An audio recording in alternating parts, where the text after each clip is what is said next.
जय संगवारी हो, कैसे हो आप मन। देखो आज बात करते हैं हमन कोया मूवी के बारे में। देखो कोया मूवी में अब कोया मूवी के बारे में मोहित कुमार साहू बोलते हैं कि अब अमलेश नागेसा ये मूवी में नहीं रहे कहीं के। तो सबसे बड़े सवाल ये पैदा होते हैं कि अब ये मूवी में अमलेश नागेश नहीं रही तो अब हीरो कौन रही।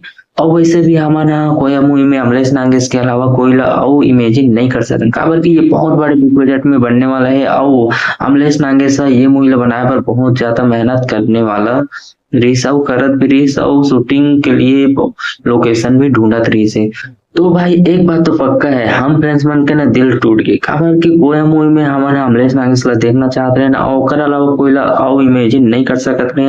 अब बोले जाते कि कोया मूवी में अनिल सिन्हा रहे इसे कहेंगे। तो आप मन बताओ अनिल सिन्हा ला कोया मूवी में इमेजिन कर सकते हो? आओ का ये मूवी यहाँ हिट हो गई जिन हिसाब से अमलेश नागेश रहती तो ये मूवी तो ब्लॉकबस्टर जाती, अपना बात पक्का रही से।